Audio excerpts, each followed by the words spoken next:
The following is an AZPM original production. From the radio studios of AZPM, welcome to the latest edition of The Press Room. I'm Steve Goldstein. Coming up, Tucson Mayor Regina Romero joins us to talk about her Safe City proposal, Project Blue, and federal immigration enforcement. Plus, a new statewide study shows the potential positive economic impact of making housing and childcare more affordable. Those conversations and more are next on The Press Room.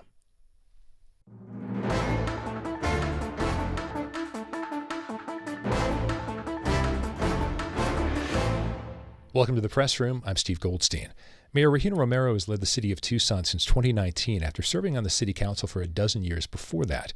This is a time of challenges and opportunities for Tucson as leaders try to determine the city's direction, while also having to deal with an adversarial relationship with the current administration in Washington.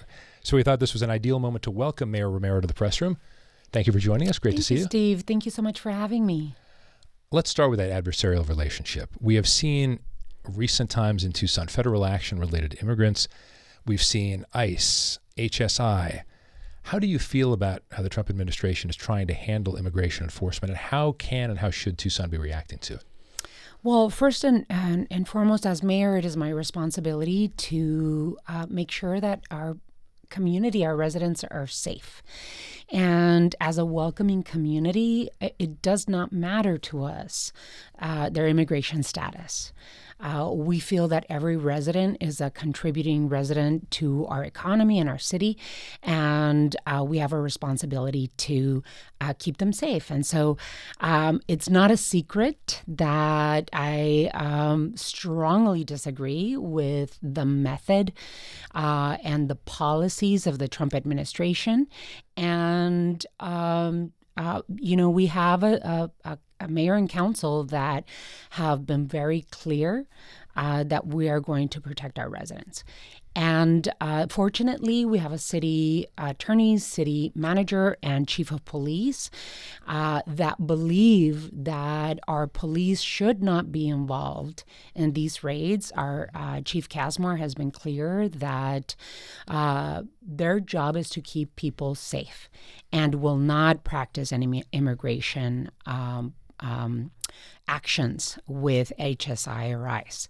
And so for me, it's about keeping people informed, making sure that they know their rights, making sure that I'm talking with elected officials at every level of government.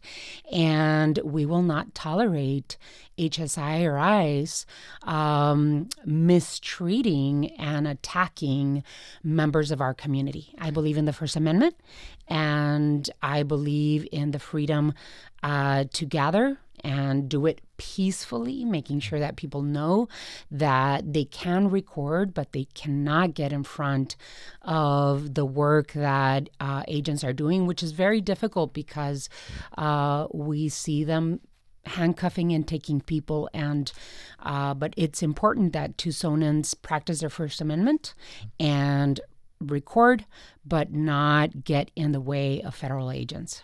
You mentioned the word safe a few times, so it's a good transition for us to talk about Safe City, which you introduced in the fall. We don't have time to get into all the details, but two things. I want to give you a chance to say what you think the priorities are for it.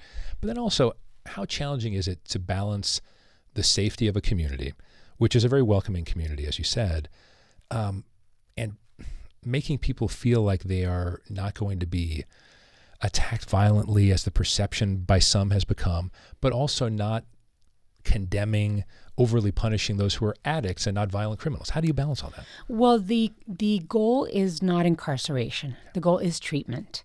And as mayor, we immediately after I became mayor, was just reading last week, my first mayor and council retreat was January of 2020. I was elected in November of 2019.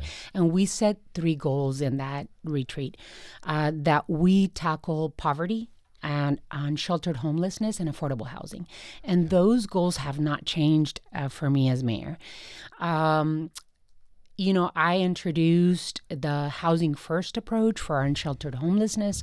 I introduced the community safety, health, and wellness and care coordinators so that we could serve the most vulnerable, especially those that are unsheltered, in the most humane way without criminalizing it. Yeah. And so we've been practicing that, but we've been seeing gaps in services as well as how we perform and how we deliver safety to our community. That's why for me, the Safe City Initiative was really important to bring everything under an umbrella. Many of the programs that we created to humanely treat unsheltered people, but also we need to make sure that we are bringing other governments like Pima County, the state, and federal governments to the picture to make sure that we're filling the holes that we as a city do not have the funds to do.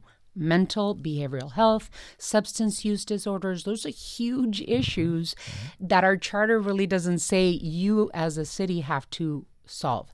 That's why the partnership with Pima County is important, and the additional funds through the opioid settlement money I believe need to be laser focused on creating programs that fill those gaps. And there's an accountability that comes with the Safe City Initiative as well that is important to deliver the safety that people need to see tangible results. As part of that, and you mentioned affordable housing, going back to 2020, this has been something that affects communities all across the country. It's not unique to Tucson. In December, the City Council took action related to middle housing. If you could talk about that a bit, why you think that's important and why you think it's a good step, and then what else can be done? Can Tucson, are there other communities around the country, frankly, that are best practices that Tucson could borrow from? Well, Tucson is a model around the country in terms of affordable housing and our laser-focused approach to moving quickly to creating it. Under my leadership, we created a housing affordability strategy for Tucson, and it's an action plan that we're putting into action. Everything from low barrier shelter that we created thanks to the Biden administration and American Rescue Plan dollars that we received, from low barrier shelter that we've created hundreds of beds, to transitional housing, to affordable rental, even to home ownership. We have a plan. We're putting it to work. And Tucson led in the state in creating the casitas, or accessory dwelling units. Middle housing was a little bit of a hybrid of what we were already working on.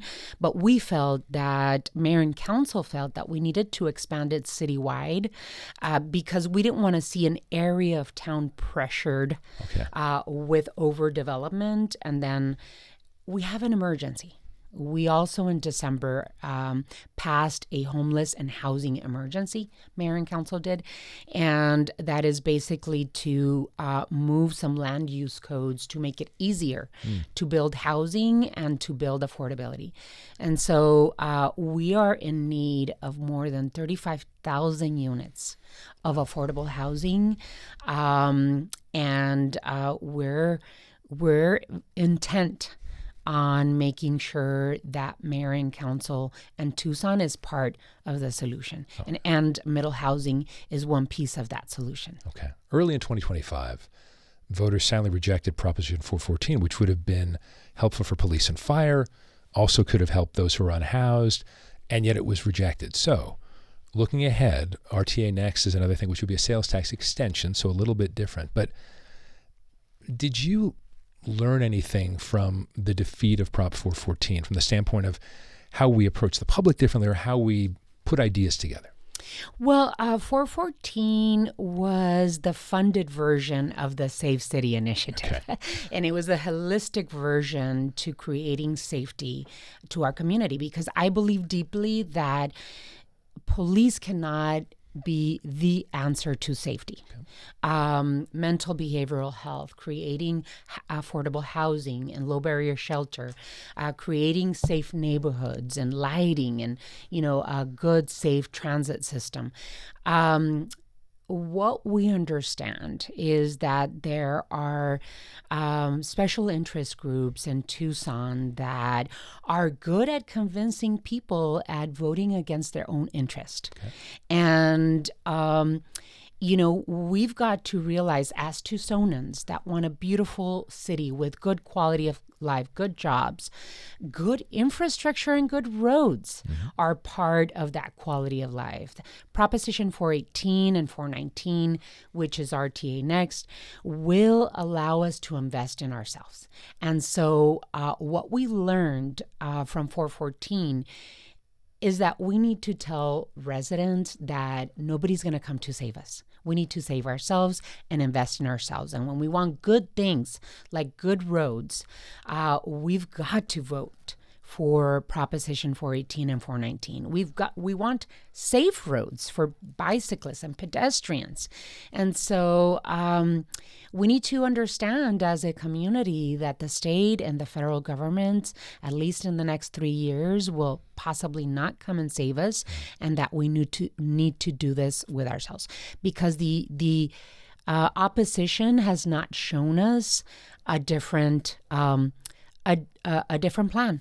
So this is that plan that we have in front of us. Maybe not absolutely perfect to some people's eyes, but it is an investment that we have to say yes to, because it will create 52,000 jobs. It will invest in our infrastructure, and investing in our infrastructure leverages private investment. This is for the future of Tucson. I'm going to ask you for a brief answer on this last one. We've got about a minute left or so. Project Blue, very controversial. Tucson City Council wanted nothing to do with it. A lot of Tucson residents don't either. But some people have said, okay, where do we get economic development from? Can you give me a fairly quick soundbite on where economic development comes from if it's not something like Project I was Blue? very proud to be accepted to the Bloomberg Harvard City Leadership Initiative.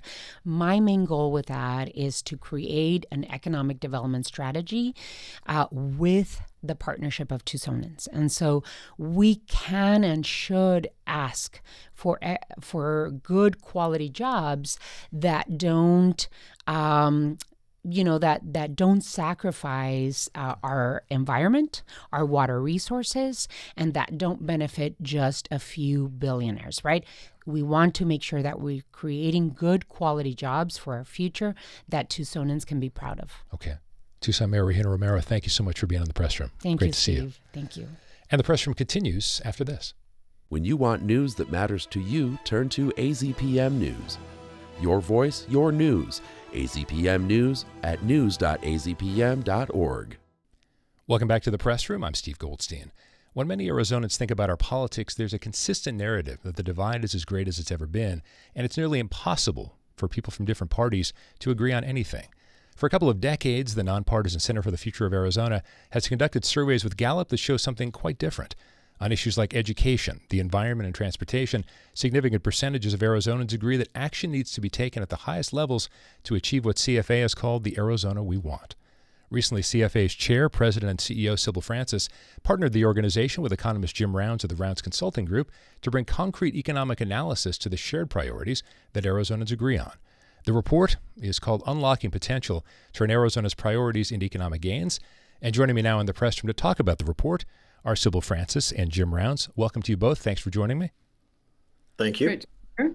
Sybil, I mentioned in the introduction, Center for the Future of Arizona has been a leader in learning what issues are important to Arizonans and where we agree.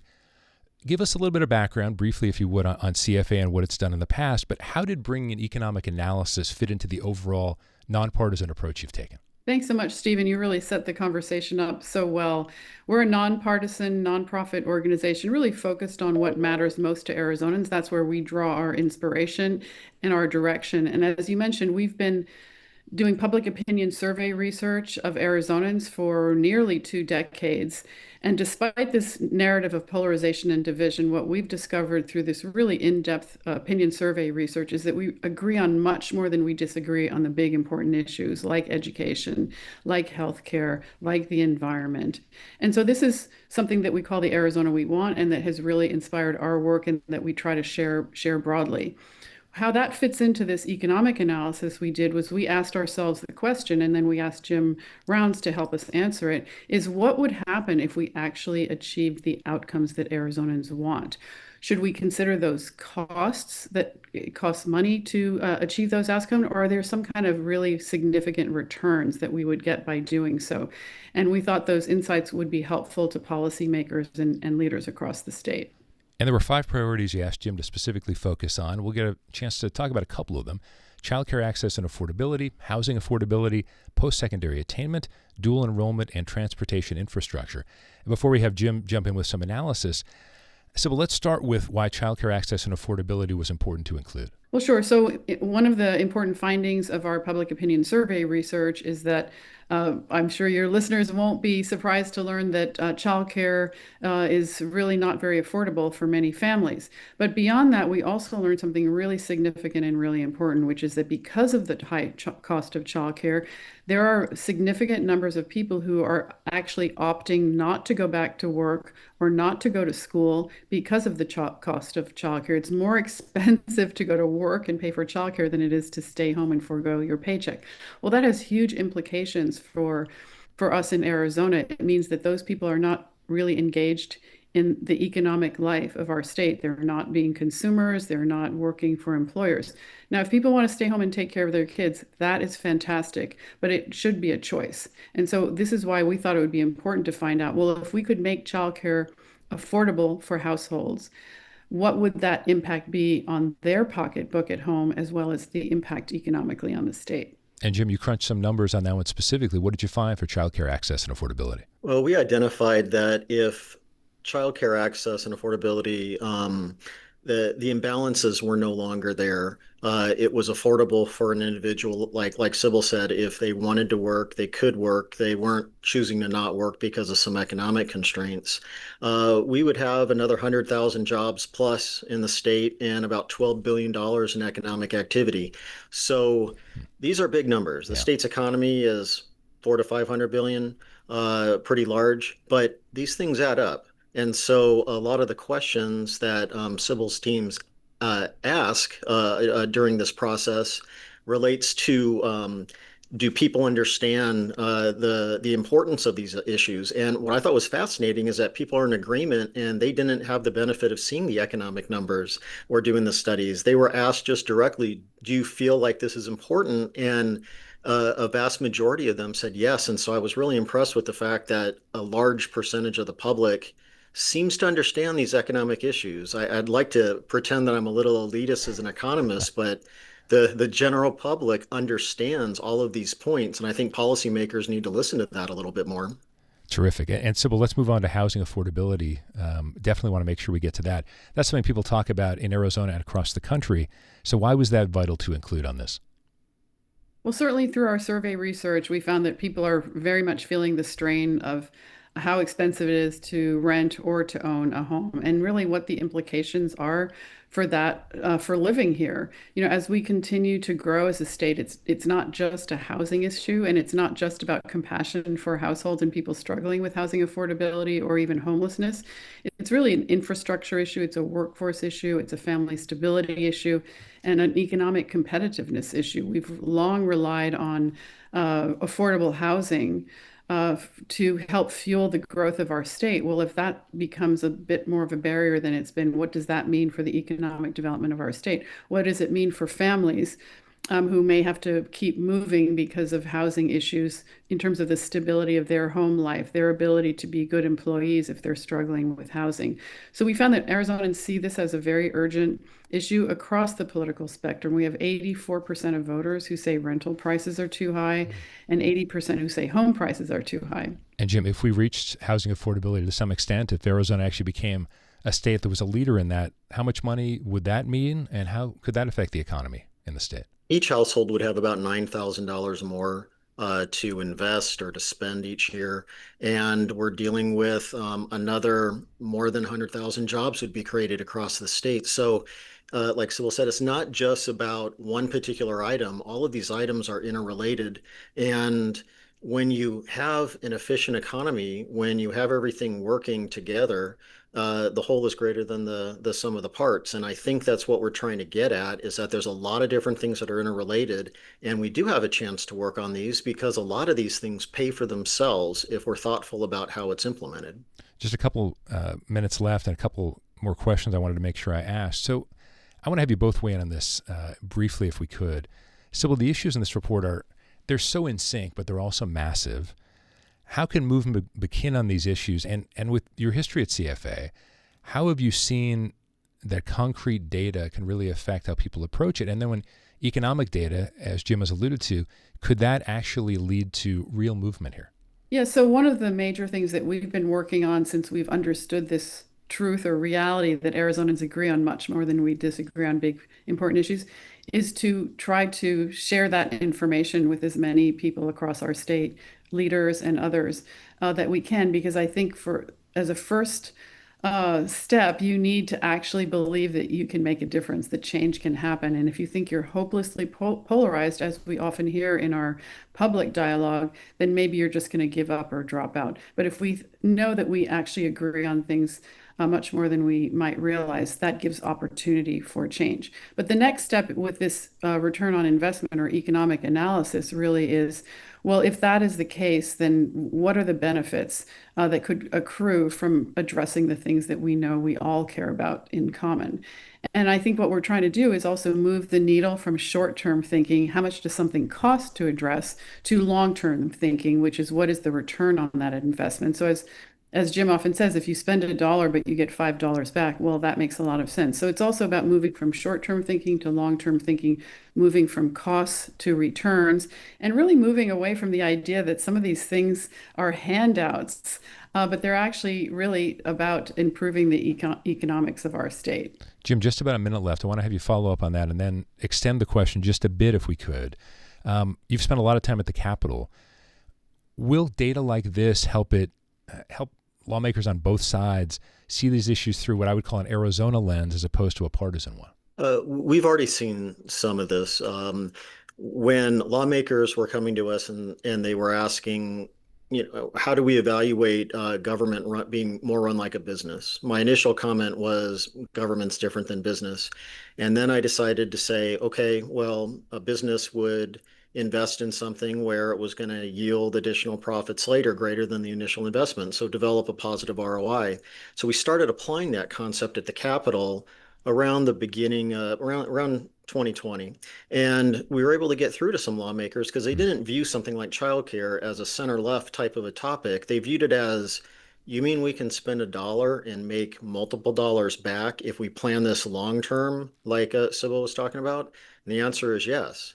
And so if we do this properly, we're actually going to reduce the burden on taxpayers, or we're going to have better, higher quality services in the state and a stronger, more resilient economy. So when you look at these items and you put some math behind it, it's a little bit easier to ignore some of the politics that policymakers have been bound by in the past, and they can instead focus on numbers and helping doing what's right for the taxpayer. Okay, I need to stop there. Jim Rounds of the Rounds Consulting Group, Sybil Francis, Chair, President, and CEO of the Center for the Future of Arizona. We've been talking about the new report, Unlocking Potential, Turn Arizona's Priorities into Economic Gains. Sybil, Jim, thanks so much for joining me on the Press Room. Classical 90.5 has been on the air for 50 years. Keep listening to Classical 90.5 on the radio or online for special programs, interviews, memories, and the music you've loved for 50 years. Classical 90.5, 50 and fabulous. Welcome back to the Press Room. I'm Steve Goldstein. An impactful show for me. It's been my honor since September of 2024 to be the founding host of the Press Room. I'm moving on to other opportunities. It's our chance for a few minutes to introduce you to the next host and also news director of AZPM, David Lee. David, thanks for being here. Thanks for having me. So let's talk a little bit about your background. You're coming to Tucson, or you've come to Tucson from a PBS station. But before that, you had some other interesting experiences also in the media. Can you give us sort of a quick overview of what you've done before and how it connects with what you're going to do here? Yeah, I got into media a long time ago on air. I was a sports director and covered a lot of sports over the years. I had a daughter, or I still do, who was growing up in California. She was getting ready to start high school, and I wanted to be closer to her. So I got off being in front of the camera, and started my way back up on an assignment desk in a small station in Salinas, California, and then worked my way up to eventually an assistant news director and news director. And so I was a news director in Tallahassee for about 5 years, Green Bay after that, and then most recently in Seattle, I was the executive editor who oversaw our news product, original productions, and our podcast. And the nice part about it was it was a PBS station. I got acclimated into nonprofit journalism, which I think is really important. And then when the opportunity came to come here, I jumped at it. So you've been in Tucson for a few weeks at this point. What do you like about it so far? What are your first impressions? My first impressions are it's a beautiful city. The people have been really friendly. There's a thing in Seattle where they call the Seattle freeze, where people don't necessarily talk to you. I didn't find that to be much of the case. But the people here are really friendly. And I'm looking forward to being in different communities and really learning what the city and, Southern Arizona is really all about. It is a different kind of place for sure. So let's wrap up. We got about a minute or so. We've been doing this show, and people had said to me, it's the end of an era. It was a pretty short era. It was less than a year and a half. But can you give us an idea of how the program is going to evolve, how you envision it going forward? Well, first of all, I have to say thank you to you. You set the pace for how this whole thing runs. And we're going to adopt a lot of what you did to continue the press room. It's one of those stalwart kind of programmings that we are really excited to have here at AZPM. So I'm going to use a lot of that to continue with. And then I'm going to lean on the fact that I am the new guy in town.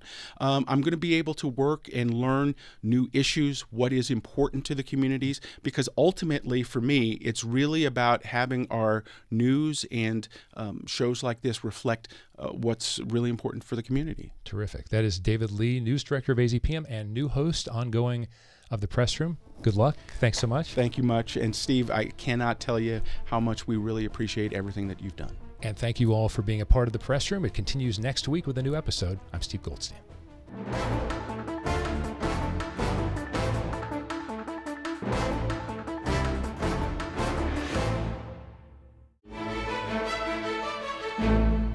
Thanks for watching The Press Room here on YouTube. If you have a question about something we talked about, please leave a comment below. And for more Press Room, click right here.